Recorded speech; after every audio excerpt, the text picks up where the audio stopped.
What's up YouTube? So today I'm going to show you guys how to change the air filter on really any dirt bike, but this is specific to my YZ250.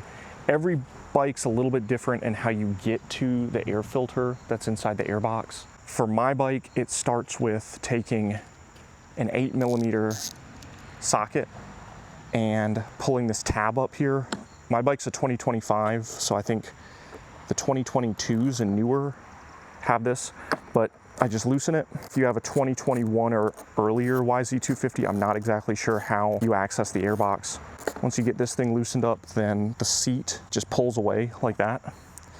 And you can see in there the airbox along with a whole bunch of dust from the sand track.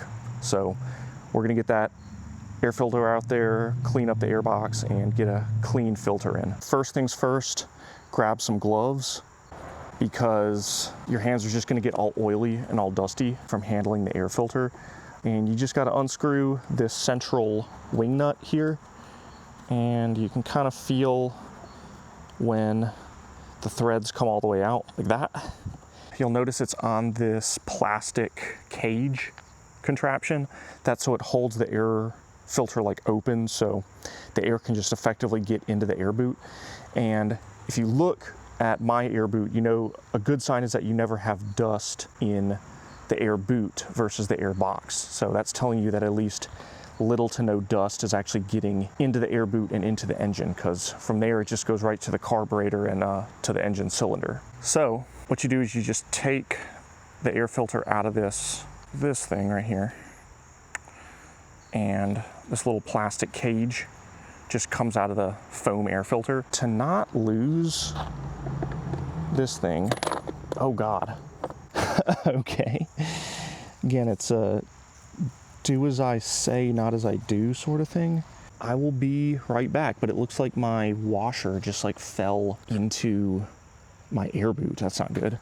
I went ahead and fished the washer that fell into the air boot. So on second thought, yeah, don't try to twist this in place unless you're being careful. You do risk stuff falling down into your air boot and then into your carburetor and into your cylinder, and that'd just be terrible. So just be careful. Next order of business is to clean this surface of the air boot here so we can re-grease it, and it'll make a better seal for the clean air filter that's coming in. I think you can see a little bit better from this side. All I'm gonna do is take a shop rag and I'm just gonna go around the perimeter of the air boot where the air filter attaches to, and you'll see why I'm cleaning this here in a second. It'll make sense, just trust me. We can go around it and like one more time. Next step is to get your Maxima waterproof grease, or just any waterproof grease. Get like a generous amount, maybe like that much or so on your finger, and then just get this grease all along the perimeter of your air boot, this plastic air boot where the new air filter is going to attach to. And go around to the right side. Oh yeah, that's easier. Yeah, there we go. Yeah, I just like to go around. And like I said before, doing this will ensure that when you put the new air filter on, that new air filter creates a seal with the plastic of the air boot, and air can't like get around the filter from the edges and not actually go through the oil filter or the air filter, not go through the air filter and bring dust and debris with it. Looks good. Next step is to take your new air filter. You don't have to use a new one. I just happen to have a new one here since I buy like 5 of them at a time. Get a new air filter, rip it open. Good thing about this, I don't have to use any kind of like spray lubricant or anything. So let me get rid of this real quick. You got your clean air filter, get the plastic guide in there, and then get it around the filter like that. And then just make sure it's not like in an odd position, you know. Just kind of make sure the plastic part's like right up against the seam here. Put the bolt in the washer in first like that. You'll feel the air filter mate up against that greased surface, and then you can turn this thing like so. Turn your bolt, turn your wing nut rather, there's no need to sit there and like crank this thing down. It's not like an oil drain plug or anything like that. So there's no torque spec, but that looks like that's in there good. I'm feeling around the air filter just so I'm making sure that it's mated up with this surface right here. Yeah, looks good.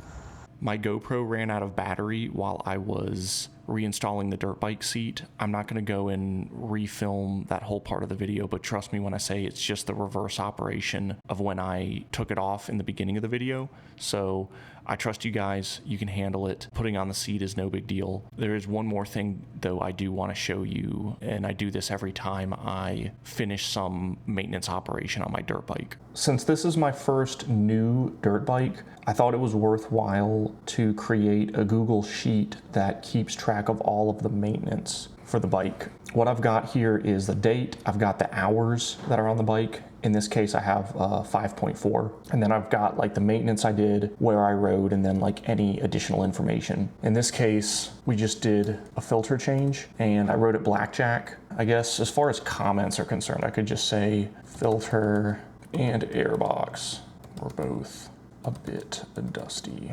Cool. And I think it's worthwhile to do this just because what I'd really say is it gives you a sense of peace of mind that you're actually keeping track of your maintenance. You know when the maintenance has been performed. If there are enough hours on the bike, you need to know when you're due for suspension service, top end, a piston, or at least piston rings, something like that. I think the bottom line is that having a maintenance log just gives you a sense of peace of mind. And if any of you guys have a new bike or even a used bike, it does suck in the case of a used bike because you don't know what the previous owner did at what number of hours on the motor. That's a bit frustrating, but still, I think you should keep a maintenance log. I think it just keeps the maintenance much more organized. Part of having fun on your dirt bike is managing the bike properly, and that means not just doing the maintenance, but actually keeping track of when maintenance is being performed. One more thing, I have one for 2026. I know we're not there yet, but I just went ahead and made a new sheet. So I have a new sheet for each year, date when everything was performed, which I think for me, this makes me feel good about the care that I'm taking in my bike. And I just thought it was worthwhile to share it with you all. Again, if you have any questions, just leave them in the comments and I'll be super happy to answer them for you guys.